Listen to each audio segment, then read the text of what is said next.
Past tense पूरा खत्म हो गया था, उसके जितने भी रूप हैं हमने सभी बना दिए। आप लोग जाइए चैनल पर विजिट करिए, देखिए और ट्रांसलेशन बनाना सीखिए। तो उसी के आगे आता है फ्यूचर टेंस। फ्यूचर टेंस में आज फ्यूचर इंडेफिनिट हम पढ़ेंगे। सबसे पहले हम जानेंगे फ्यूचर टेंस की पहचान क्या होती है। तो इस टेंस में जो क्रिया है भविष्य में होने का बोध कराती है। क्रिया का भविष्य में किए जाने का या होने का बोध होता है, मतलब क्रिया से मतलब हुआ कार्य का। जैसे मैं विद्यालय जाऊंगा, ये क्या है, ये भविष्य में कार्य होगा, ठीक। और इसकी पहचान क्या होती है, वाक्य के अंत में गा, गी, गे आदि शब्द आते हैं। ये शब्द अगर आ जाए तो जान लीजिए आप फ्यूचर टेंस है। दूसरा क्या है, नियम। जो फ्यूचर इंडेफिनिट टेंस है उसका नियम क्या है, नियम है कि फर्स्ट पर्सन आई बी के साथ शैल तथा second person you, second person you जो है वो सेकंड पर्सन है। Third person he, she, it, they के साथ बिल का प्रयोग किया जाता है। ध्यान से देखिए, ट्रांसलेशन बनाने के लिए नियम और पहचान है इनका, आप चाहे तो स्क्रीनशॉट पहले से ले लीजिए, लिख लीजिए। तो अब हम देर ना करते हुए सीधे आते हैं एग्जाम्पल पर। जैसे मैं कल दिल्ली जाऊंगा, मैं कल दिल्ली जाऊंगा। देखिए इसके अंत में गाया, गाया तो क्या हुआ कि फ्यूचर इंडेफिनिट टेंस में आया। दूसरा अब नियम क्या है कि फर्स्ट पर्सन आई बी के साथ शैल का, और आई मतलब मैं, तो मैं का मतलब क्या हुआ, फर्स्ट पर्सन, और इसी के साथ हम शैल का प्रयोग करते हैं। तो क्या लिखेंगे, I shall go to Delhi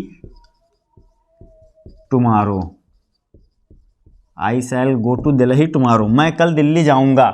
हो गया। आप चाहें तो इसको ऐसे भी बना सकते हैं, subject plus will shell plus verb plus object. ये इसका क्या है, फार्मूला है, इसको नोट कर लीजिए। चाहे तो ऐसे भी बना सकते हैं, जहां पर बिल का प्रयोग हो वहां पर बिल, जहां पर शैल का प्रयोग हो वहां पर शैल, इसके बाद ऑब्जेक्ट। तो ये तो शॉर्ट फॉर्म है बनाने का। तो मैं कल दिल्ली जाऊंगा, आई shall go to Delhi tomorrow, ठीक। इतना हो गया। दूसरा एग्जाम्पल देखिए, मैं आपसे एक सप्ताह के बाद मिलूंगा। ये भी क्या है, फ्यूचर इंडेफिनिट टेंस के अंतर्गत आता है। मैं आपसे एक सप्ताह के बाद मिलूंगा, और आई के साथ आपको पता ही है बेटा शैल का प्रयोग होता है। तो ये हो जाएगा आई शैल सी यू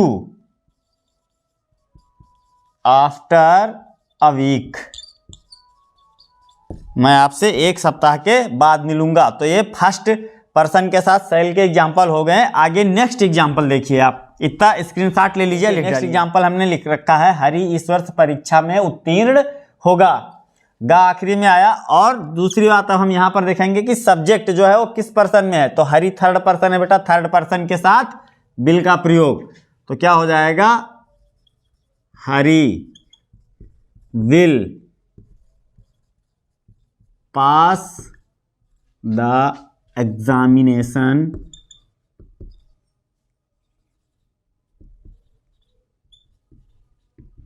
दिस ईयर, हरि इस वर्ष परीक्षा में उत्तीर्ण होगा। तो हरि के साथ बिल का प्रयोग आया। दूसरा देखिए, वे कल क्रिकेट खेलेंगे, वे कल क्रिकेट खेलेंगे। वे जो है ये भी थर्ड पर्सन में आता है। तो क्या हो जाएगा, they will play cricket tomorrow, वे कल क्रिकेट खेलेंगे। तुम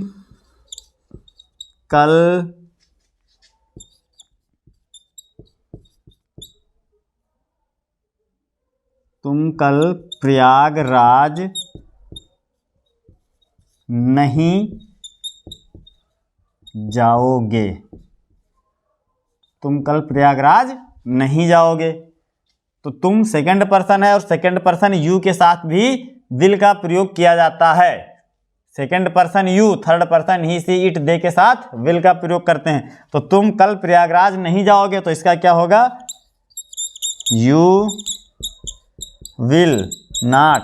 जहां कहीं भी निगेटिव सेंटेंस आए तो सहायक क्रिया के बाद नॉट लगा देते हैं निगेटिव के लिए। यदि इंट्रोगेटिव निगेटिव है तो कर्ता के बाद नॉट लगाते हैं। You will not go to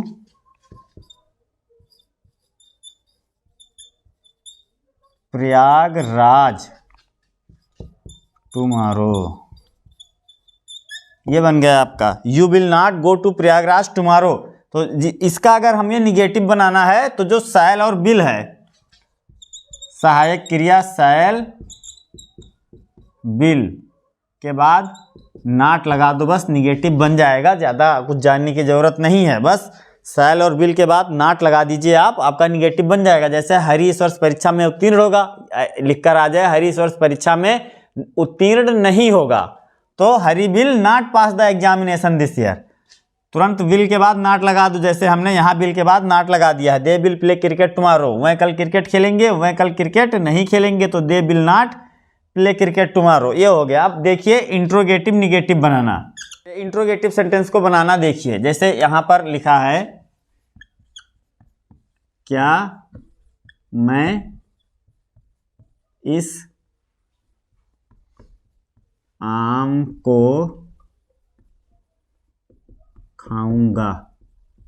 ठीक, प्रश्नवाचक शब्द बीच में आया तो हमें इसकी सबसे पहले आया तो हमें इसकी अंग्रेजी नहीं लिखनी है, सहायक क्रिया से ही वाक्य को हमें बनाना है। मैं तो शैल होगा, शैल आई ईट दिस मैंगो, बन गया शैल आई ईट दिस मैंगो, क्या मैं इस आम को खाऊंगा। अगर ये ऐसे आ जाए जिसमें प्रश्नवाचक शब्द बीच में आए, जैसे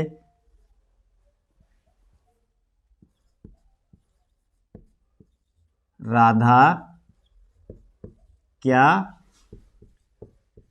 खाएगी, देखिए परिस्थिति देखिए, राधा क्या खाएगी। अब क्या इसमें बीच में आया तो सबसे पहले हम क्या किया, अंग्रेजी लिखेंगे, लेकिन यहाँ पर क्या सबसे पहले आया था तो हमने क्या किया, अंग्रेजी नहीं लिखी थी। ध्यान देना इस बात को। जो प्रश्नवाचक क्या शब्द से स्टार्ट हो या प्रश्नवाचक शब्द से अगर वाक्य स्टार्ट है तो हम प्रश्नवाचक शब्द की अंग्रेजी नहीं लिखते हैं, सहायक क्रिया से ही वाक्य बनाते हैं। लेकिन यदि प्रश्नवाचक शब्द वाक्य के बीच में आ जाए तो सबसे पहले उसकी अंग्रेजी लिखते हैं। तो क्या की अंग्रेजी क्या होती है, व्हाट। अब राधा के साथ किसका प्रयोग होगा, विल। व्हाट विल राधा ईट, राधा क्या खाएगी, बन गया आपका translation, what will Radha eat.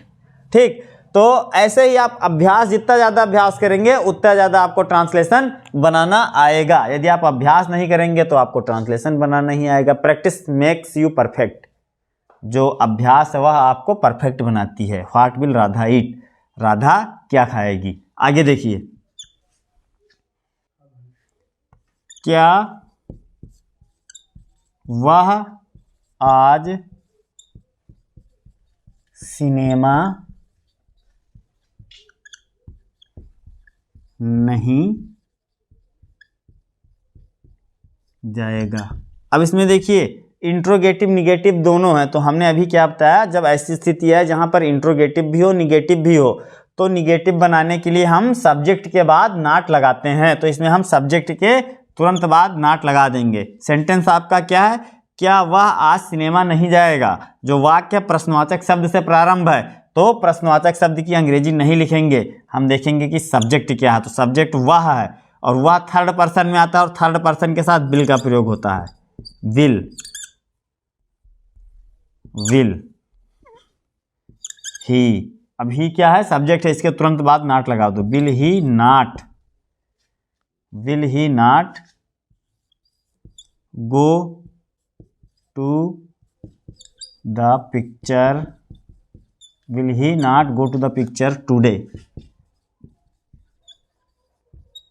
Will he not go to the picture today, क्या वह आज सिनेमा नहीं जाएगा। बन गया आपका translation, will he not go to the picture today. ठीक, तो इस प्रकार आप अभ्यास करते रहिए और ट्रांसलेशन बनाते रहिए। ये एक स्थिति हो गई फ्यूचर इंडेफिनिट टेंस की। एक स्थिति ऐसी होती है फ्यूचर इंडेफिनिट टेंस में जहां पर जो ये नियम है कि हम फर्स्ट पर्सन आई बी के साथ शैल का प्रयोग करते हैं और सेकंड पर्सन जो होता है तथा थर्ड पर्सन यू दे ही, इनके साथ हम विल का प्रयोग करते हैं। ये फ्यूचर इंडेफिनिट की पहली स्थिति है। दूसरी स्थिति क्या है? दूसरी स्थिति में ये नियम पलट जाता है। दूसरी स्थिति यह है जब हम वादा करते हैं किसी से, किसी को आदेश देते हैं, किसी को धमकी देते हैं, वहां पर आई और बी के साथ विल का प्रयोग। कब? जब हम किसी को धमकी देते हैं, वादा देते हैं, डराते हैं या धमकाते हैं, तब आई और बी के साथ विल का प्रयोग। यहां पर हम लिखे देते हैं प्रोमिस। प्रोमिस की स्थिति में आई और बी के साथ विल का प्रयोग तथा शेष सभी के साथ शैल का प्रयोग। शेष सभी के साथ का मतलब क्या हुआ? सेकंड तथा थर्ड पर्सन, सेकंड तथा थर्ड पर्सन, इनके साथ शैल का प्रयोग। ठीक, तो चलिए देखते हैं, इनको हम अच्छे से बताते हैं आपको। आप जैसे लिखा है मैं यह काम करूंगा, तो क्या हो जाएगा? I will do this work. मैं यह काम करूंगा, I will do this work. यहां पर क्या संकल्प का बोध हो रहा है। आप कह रहे हैं मैं यह काम करूंगा, इसका क्या मतलब हुआ कि आप डिटरमाइन हो यह काम करने के लिए, एकदम दृढ़ प्रतिज्ञ हो। दूसरा देखिए क्या कहते हैं, यहां पर हमने क्या मैं और मैं के साथ अभी क्या बताया कि जब साधारण बात होती है तो वहां पर शैल का प्रयोग होता है, लेकिन जब आप डिटरमाइन हो जाएं तो आई और बी जो फर्स्ट पर्सन में आते हैं उनके साथ विल का प्रयोग होगा। नेक्स्ट एग्जांपल देखिए। हाँ, तो जैसे है हम इस योजना में सफल होंगे, हम इस योजना में सफल होंगे। ये भी क्या है? संकल्प है। हम इस योजना में सफल होंगे, आप डिटरमाइन हैं, तो यहां पर बी के साथ विल का प्रयोग करेंगे। We will succeed in this project. हम इस योजना में सफल होंगे, we will succeed in this project. ये हो गया। बी जो है आपको पता ही है फर्स्ट पर्सन में आता है और उसके साथ शैल का प्रयोग होता है, लेकिन जहां पर डिटर्मिनेशंस, थ्रीट मतलब धमकी, कार्य की निश्चितता आदि का बोध हो, वहां पर हम किसका प्रयोग करते हैं? नियम को पलट देते हैं। आई और बी के साथ विल का प्रयोग, से सभी के साथ शैल का प्रयोग। नेक्स्ट एग्जांपल देखिए। दूसरा एग्जांपल है वह आज मेरे पास आएगा। अब इस सेंटेंस को देखिए और समझिए, इसमें कार्य की निश्चितता का बोध है, मतलब एकदम श्योर है कि वह आज मेरे पास आएगा। ठीक, संभावना नहीं है, एकदम श्योरिटी है, वह आज मेरे पास आएगा। तो ही के साथ आपको पता है साधारण टेंस जहां पर कार्य की निश्चितता ना हो वहां पर विल का प्रयोग होता है, लेकिन यहां पर कार्य की निश्चितता का बोध है, इसीलिए हम ही के साथ किसका प्रयोग करेंगे बेटा? शैल का। He shall come to me today. He shall come to me today, या टूडे आप चाहो तो पहले लिख दो, today he shall come to मी। ठीक, आपका ट्रांसलेशन बन गया। बस आप अभ्यास करते रहिए, प्रैक्टिस करते रहिए, ट्रांसलेशन बनाते रहिए। कल आपको एक नए ट्रांसलेशन के साथ मिलते हैं, नए टेंस का ट्रांसलेशन पढ़ाया जाएगा। धन्यवाद।